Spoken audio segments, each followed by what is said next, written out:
acho que quando o paciente se apropria, ele entende o diagnóstico, como você está falando, e ele se apropria do diagnóstico, ele se cuidar depois, e acredito que o prognóstico seja melhor. Eu trabalhei um tempo lá no Hospital do Câncer, isso há muito tempo atrás, quando eu estava na faculdade ainda. E a gente fez uma pesquisa em que a gente percebeu isso. As mulheres, a gente trabalhava com mulheres que tinham feito transplante de medula. Muitas sabiam sobre o que elas tinham, exatamente o que acontecia e como seria o tratamento. Outras não sabiam muito. E as que sabiam se apropriavam mais tanto do tratamento em si, do fazer o que era necessário, como a gente percebia que o prognóstico era melhor, que o desenvolvimento da cura acontecia de uma forma melhor do que quem não sabia. Então, isso que você está falando é bem importante, de conseguir falar numa linguagem clara. Mencionar um pouco também das fases da doença, das fases do recebimento das doenças do paciente, né? Acho que você podia falar um pouco sobre isso, porque você deve estar falando numa fase que a pessoa já negou, já entendeu, assumiu, absorveu aquilo e falou, beleza, eu tenho isso e vou ficar boa. Isso. Um pouquinho, quais são as fases do que o paciente, ao receber diagnósticos difíceis? Então, a gente não pode generalizar, né? Falando que é assim para todo mundo. Mas acontece muitas vezes de um primeiro momento a pessoa negar. Então, aquilo não é dela, não é meu, eu não aceito, não é possível que isso esteja acontecendo comigo. Ela fica com raiva, né? Porque isso está acontecendo comigo, e por que comigo? Por que eu fui a escolhida? Por que não com o outro? Então, ela se sente injustiçada. Então, ela nega, depois se sente injustiçada, né? E depois de um tempo é que se tem a aceitação da doença. Depois que se passa por essa negação, por essa raiva, por esse sentimento de injustiça, é que se tem a aceitação da doença. A aceitação tem a ver com isso, com você se apropriar da doença, com você se apropriar do seu corpo, inclusive, do saber que aquilo está se passando com você, com o seu corpo, que muitas vezes não foi absolutamente nada que você gerou, que teve a ver com os seus hábitos, e se foi, também é algo que tem que ser tratado, né? Então, a fase mais importante para que acho que para que o tratamento se desenvolva bem, é essa fase em que a pessoa se apropria do que está se passando com ela, é a fase da aceitação. Porque aí ela quer resolver o problema, aí ela quer buscar o tratamento e quer buscar a cura para isso. Outra coisa Agora, que fala, depois eu falo. Não, outra coisa interessante que a gente percebia isso intuitivamente, e agora tem cada vez mais estudos científicos mostrando, é que pessoas positivas, com mindset positivo, evoluem melhor nos tratamentos. O que eu quero dizer com isso? Né? Você tem duas pessoas ali com o mesmo problema. Tá? Uma é negativista, acha que tudo acontece com ela, não tem uma relação, às vezes, boa médico-paciente, né? Enfim, tem um desfecho. Agora, se você tem uma outra pessoa com a mesma doença, tratada pela mesma equipe, feito o mesmo tratamento, mas que é uma pessoa mais alegre, mais positiva, que acredita que a coisa vai ficar boa, os resultados são melhores.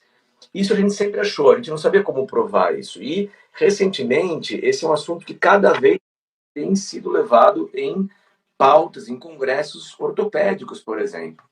Tem trabalho sobre isso, até sobre escoliose. Então, eles medem lá antes da cirurgia por scores. E vê lá as faixas, né? De 0 a 15 pontos é uma faixa X, de 15 a 30, 30 a 90 ou acima de 90. E os pacientes de cada faixa se comportam depois com resultados melhores ou piores. Isso é super interessante. E aí, agora uma outra pergunta que também me correu agora. Tem como treinar isso? Tem como melhorar o mindset de alguém? Ou é uma coisa dela, ela tá fadada a ficar melhor ou pior porque é uma coisa mental de cada um? Eu acho que tem como ela fazer um trabalho de psicoterapia para ela entender o que se passou ali com ela. Tem um histórico para ela ser assim. Né? Então, tem um psicanalista inglês que eu gosto muito, chamado Winnicott. Ele fala que as pessoas que são mais alegres, que estão mais, parece que, disponíveis para a vida, são pessoas que tiveram mais histórias de esperança. Elas tiveram no seu histórico mais situações em que, não só que elas foram reconhecidas, que elas receberam afeto, que elas foram acolhidas, né? Mas que elas tiveram bons resultados, bons desfechos. Então, não é à toa que essa pessoa que chega no consultório mais deprimida e menos esperançosa seja assim, porque ela tem um histórico já familiar e talvez escolar, de trabalho, ela teve relações menos esperançosas, que fizeram com que ela não desenvolvesse esperança. Então, o fazer um trabalho de psicoterapia ajuda, né? Ajuda tanto a ela entender o que se passou com ela, como a ela poder buscar esperança. Porque, claro, a vida tem dor. A gente não pode negar que a vida tenha dor, dado que a gente está falando de dor aqui, né? Mas a vida também tem esperança. A vida não é só dor. Perfeito. E essa era uma pergunta que eu ia te fazer sobre os desfechos, né? Eu ia te perguntar se você percebe que um paciente que é mais ansioso, um paciente que é depressivo, que isso afeta o prognóstico dele e o desfecho do caso. Não, afeta totalmente, né? E essa é uma pergunta que a gente se fez, é até um estudo que um dos nossos residentes lá do Einstein está fazendo.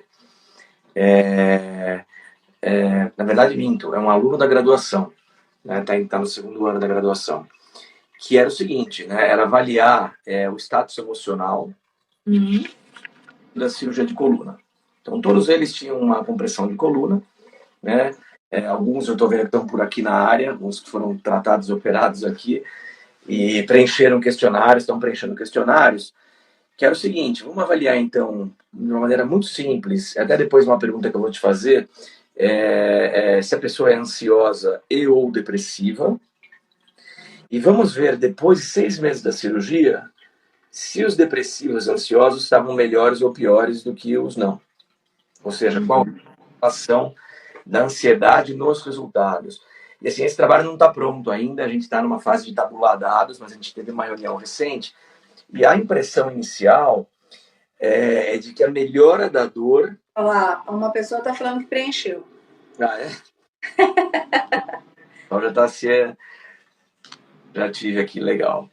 E aí, o que a gente está percebendo, né? Que a dor, pelo menos nessa nossa amostra, tá? Isso obviamente não pode ser generalizado para todo mundo, mas nessa nossa amostra, a melhora da dor melhorou a ansiedade no final.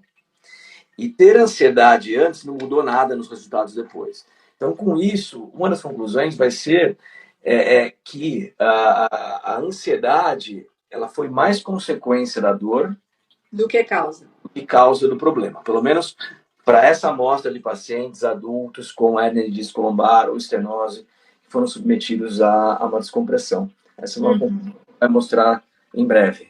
Interessante, muito interessante. Agora, é o que a gente estava falando, né? As emoções afetam o corpo e o corpo afeta as emoções.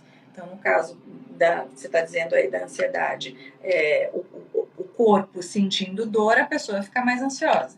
Isso. Da mesma forma que uma pessoa que tem uma dor crônica, ela pode se tornar depressiva, porque ela vai conviver com aquela dor sempre, e aí ela se isola, e aí ela não faz atividade física, e talvez ela não durma direito por conta da dor, né? E ela vai ficando mais entristecida.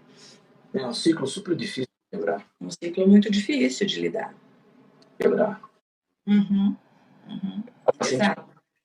Assim, dizer que ele vai cavando para baixo, vai entrando numa espiral negativa que o tratamento tem que ser multifatorial.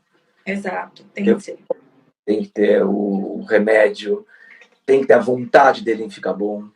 Nada adianta você querer curar, eu também querer curar e o paciente não querer se curar. Exato.